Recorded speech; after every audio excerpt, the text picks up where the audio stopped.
Good afternoon, everyone. The President has made clear that what we are seeing on America's streets is unacceptable. Violence, looting, anarchy, lawlessness are not to be tolerated. Plain and simple. These criminal acts are not protest, they are not statements, these are crimes that harm innocent American citizens. The First Amendment guarantees the right of the people to peaceably assemble. What we saw last night in Washington and across the country was not that. To that end, President Trump is demanding action to protect American citizens, to protect American businesses. 17,000 National Guard are deployed in 24 states, but according to General Milley, only 2 states have deployed more than 1,000. There are 350,000 National Guard available overall, and for the lawlessness we are seeing, far more needs to be done. Governors across the country must act, deploy the National Guard as it's fit, and protect American communities. As President Trump has said repeatedly, it's very important that we have peaceful protesters and support the right of peaceful protesters, but we cannot allow a situation like what happened in Minneapolis to descend further into lawless anarchy and chaos. And we understand that very well. And with that, I'll take questions. Yes. To your point, the country is in crisis. There's a global pandemic that has claimed more than 100,000 lives. At least 40 million people are unemployed. There are now protests and racial tension ripping apart many cities. Where is the president? Why has he not delivered an address to the nation, as many of his predecessors have in a time of domestic crisis? So the president has delivered multiple statements on this. The president, as recently as 48 hours ago, was out talking about what a tragedy the death of George Floyd was, how it has weighed on his heart, and how he encourages peace and lawfulness in our streets and peaceful protests. So he has said that repeatedly. He's made many statements to this effect, but what I would note is continual statements, as he's made day and day and day and day again, they don't stop anarchy. What stops anarchy is action, and that's what the president is working on right now. To that point about the anarchists, you said this morning that the president is focused right now on rooting out Antifa. George Floyd did not die in Antifa custody, he died in police custody. What's the president doing to reform policing tactics and excessive use of force by police? Yeah, so it's an important question for sure. And this president, if you look at the actions his DOJ has taken, there's a civil rights investigation into the death of Ahmaud Arbery. There's a civil rights investigation into the death of George Floyd. It is a tragedy what we saw. I mentioned to you that the president was extremely upset when he saw that video. And he continues to, the DOJ continues to pursue those charges. And he's recognized injustices for a long time. Since he was a candidate, he talked about Sandra Bland and what a terrible video that was too. So he recognizes injustices where they are, but at the same time, he also recognizes that we can't allow organized groups like Antifa to commit some of the heinous acts that we've seen. John. Kayleigh, in his call with the governors, the president said that he had put General Milley in charge of all this. What does that mean? Yeah, so the Joint Chiefs of Staff in charge of policing American streets. What did he mean? So I'm not going to get ahead of any actions that will be announced, but what I will say to you is this, that he has had 2 briefings today with Secretary Esper and AG Barr, and General Milley was there, and there will be additional federal assets deployed across the nation. There will be a central command center in conjunction with the state and local governments that will include General Milley, Secretary Esper, and AG Barr, but I won't go any further in announcing what actions. But can you explain what the president meant when he told the governors, I have put General Milley in charge? What does that mean? Because that sounds like a total break here. The chairman of the Joint Chiefs of Staff being in charge of a domestic issue. And ensuring that, as the president has said, and this has been taken out of context, by the way, that our streets are dominated with a police force and with a National Guard presence, so that, let me explain a little bit about how this works. If there's a peaceful protest, police will form a line. And what we've seen are those lines have been overwhelmed by massive protests that have turned into riots, the peaceful protests to be distinguished from the riots we've seen. And when those lines are overwhelmed, law enforcement gets on the defense. So what the president has said is he wants to dominate the streets with National Guard, with a police presence, and what studies have shown, as General Milley noted, he was in that government governor's call, and his points all pertain to the National Guard. And he noted that there are several studies that when there's an overwhelming National Guard presence, it actually de-escalates the situation and causes less civil unrest. So General Milley has really been on point in talking about the National Guard, the effectiveness, and ensuring that they're utilized to great effect across the country. What's been taken out of context? Because I mean, I have the exact quote. It's a very simple one. He just says that he has put General Milley in charge. No, I wasn't suggesting that quote was out of context. The dominate. I've seen some networks that have talked about dominating protesters, and I've been around the president all day. Anytime he's used the word dominate, it was with regard to dominating the streets and ensuring that we have peace in our streets. Yes. Yes, Scott. Thanks. In addition to the tough talk the president has been talking about taking action against looters and some of the violent elements in the protests that we've seen, why isn't he also supplementing that message by calling on these people to remain calm, to go home, to not destroy property, businesses, so on? Yeah, he has done that repeatedly. Look, he talked about understanding the pain that people are feeling, and he does understand that pain. He's talked several times about the right to peacefully protest, and I've seen some of these peaceful protests, some of these sit-ins, and it's a real shame when you have anarchy and anarchists come in and you have Antifa come in, and it really dilutes the message of the protesters, and it's a legitimate reason they're protesting. So he hates to see Antifa come in and really dampen that message, which has been in many cases peaceful, but has been overtaken and overwhelmed by an organized effort of people from out of state coming in and causing havoc. Is he traveling on Friday? Is he going to Maine? He still plans on going to Maine. I haven't heard any other changes to that effect. Yeah. We just. Thank you. I like your mask. That's really cool. I have a quick follow-up about police reform. National Security Advisor Robert O'Brien says he does not think there is systemic racism among law enforcement in the U.S. Does President Trump share that view? Look, I think where the president stands is he does not believe, he fundamentally rejects the idea that these egregious actions of these 4 Minnesota officers are representative of our police force as a whole. Most of our officers in this country are good, hardworking men and women who work every day to police our streets. He's recognized cases of injustice. I noted Sandra Bland back when he was in the primary. I've noted more recently Ahmaud Arbery and then George Floyd. So he recognizes these injustices. He puts a focus on them, but he also recognizes our valiant police officers who have taken to the streets each and every night over the last 6 nights and protected our communities.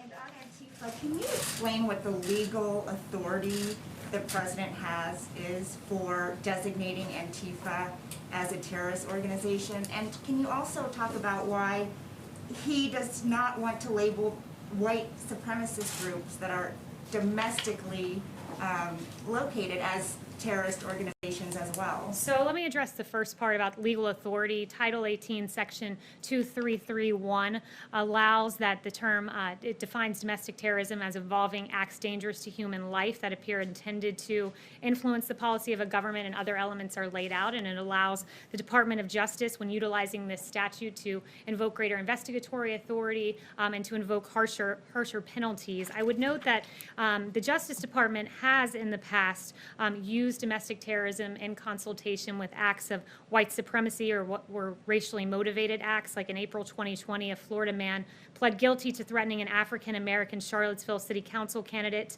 And at that time, the FBI Joint Terrorism Task Force was utilized. Same in the case of February 2020, where it was used in connection to 4 racially motivated violent extremists. And I would also note the president's long history of condemning white supremacy and racism. There is no place in society for these egregious, despicable ideologies.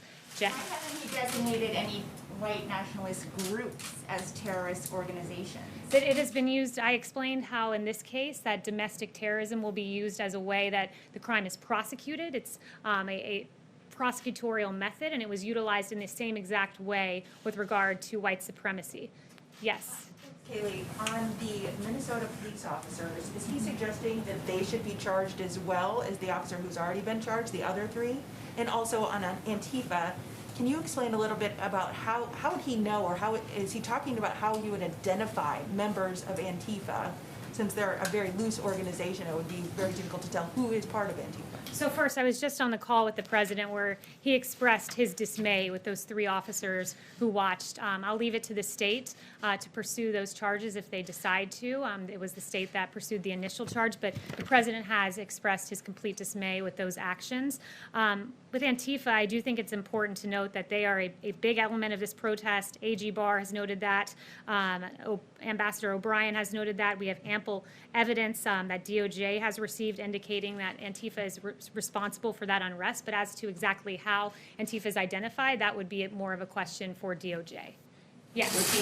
When you talk about additional federal assets, does the president have authority to deploy forces across the country beyond the National Guard?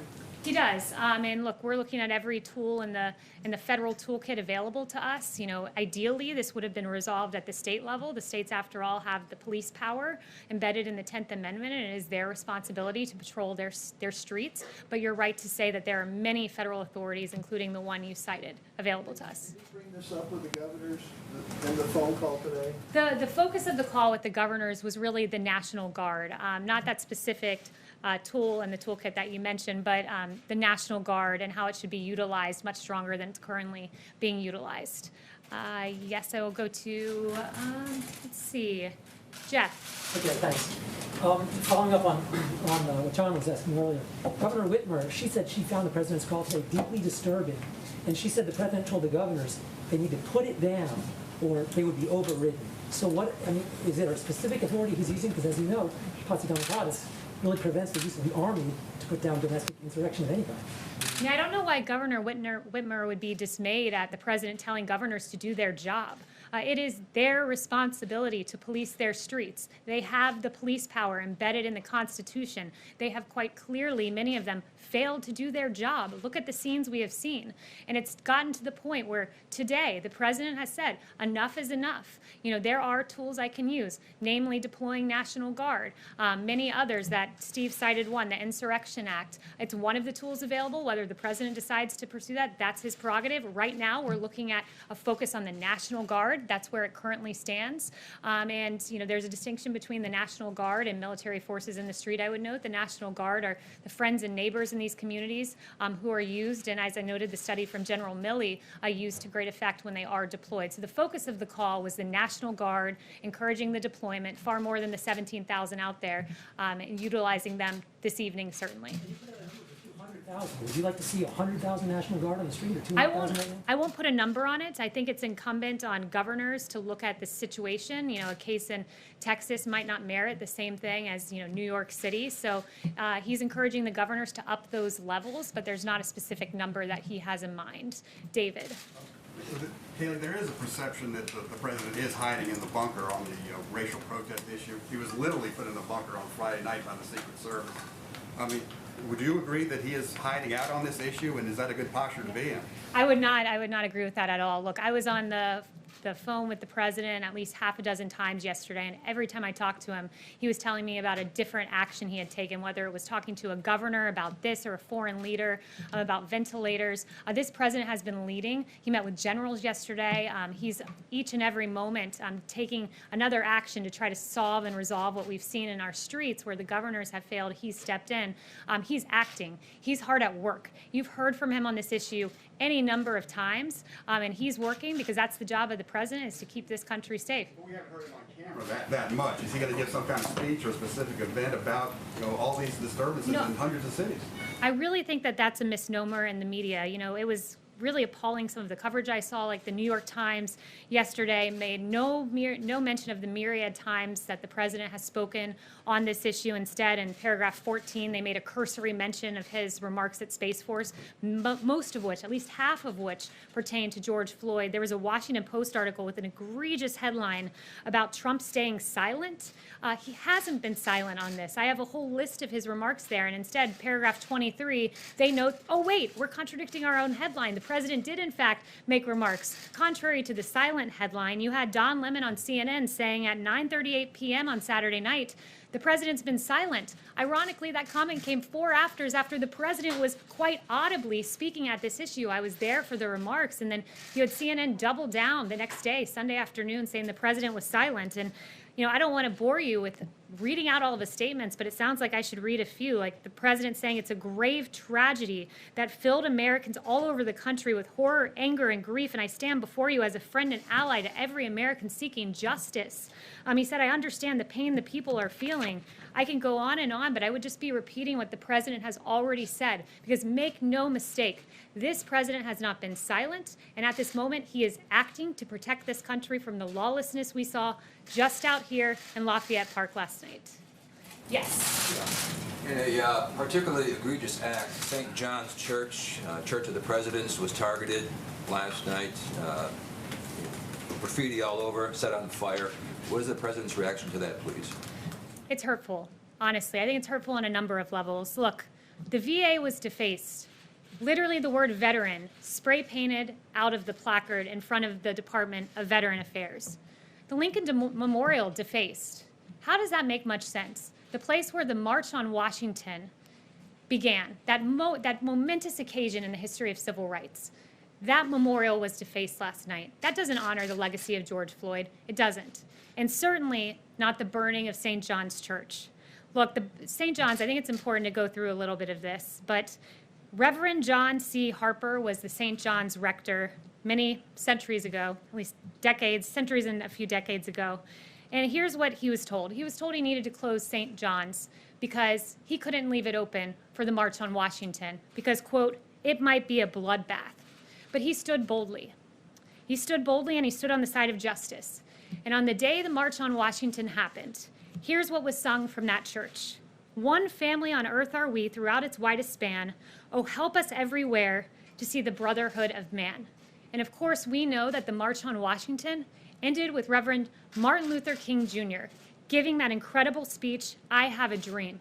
And that church, the same church that was burning last night, here is what they said, taking that bold stance to support Martin Luther King. They said this church building is open as it has always been, so all who want to worship here.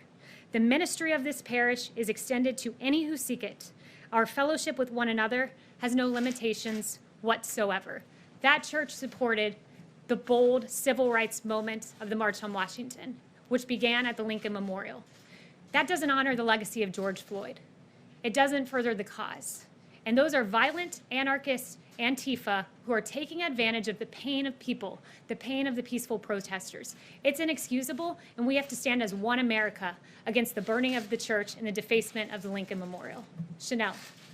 Kayleigh, is it possible that D.C. will be placed under martial law in order to protect these national monuments from further destruction? And second, under the Civil Rights Act of '68, will this administration investigate either members of Congress or political organizations who are funding or tied to Antifa moving forward? Yeah, you know, on Antifa, I think at this point we're pursuing the domestic terrorism angle. That's what the DOJ has decided. And what was your first question was about martial law? Law to protect national monuments in D.C. Yes, so I have not heard that discussed. Any other questions? Yes. Thank you. Can you confirm a phone call earlier today between Presidents Trump and Putin? And if so, considering what the president said to governors later in the day, did he ask President Putin for advice on how to quell unrest in his own country? I don't have any details on that call. I wasn't a part of it, I'm not entirely certain what was discussed, but the call did take place. Yes. Does the president regret using phrases like when the shooting starts, the looting starts, the shooting starts, and phrases like vicious dogs? Is he considering apologizing? So the president on the looting point, he was taken wildly out of context. Twitter, it's interesting to watch. I've seen multiple instances of real incitement of violence on Twitter, but they've never penalized those users. Like, for instance, Iran. We've seen horrific tweets from the Iranian regime about the elimination of the Zionist regime, to quote them, and that was never flagged. Interesting that their gut instinct was to flag the president, and they did so in an accurate way. The president very clearly laid out what he meant by that tweet, that looting leads to shooting. And we have seen the unfortunate killing of one person in Minneapolis. There were 7 people shot in a St. Louis riot a few nights ago, and the president clearly laid out what he meant. But it is interesting to watch the gut instinct of Twitter to go ahead and label what the president said as somehow inciting violence, which it absolutely was not. But look, I want to say this. We cannot let violence and we cannot let looting and a few bad actors divide us as an American people. The American spirit is defined by love and mutual acceptance and kindness. And despite the horrific scenes we've seen play throughout the media, there's some things that we haven't seen. And I think it's important for the American people to see them. And Judd, I'm going to call for that soundbite now of some video that I think it's very important for us all to watch.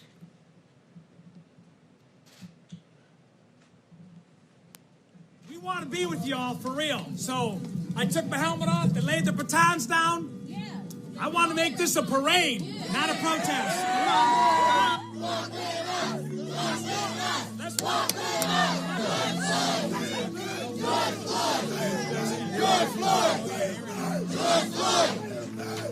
Not 1 ounce of damage. Nobody's arrested. Nobody got hurt. This is the way it's supposed to be.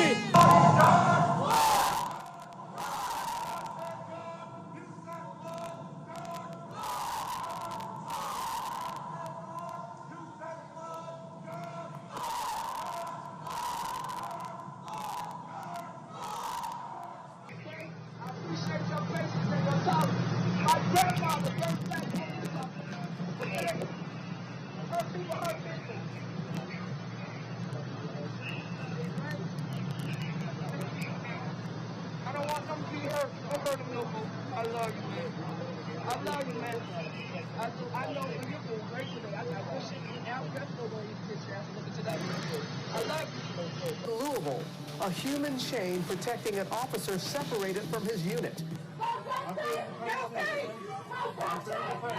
We're here with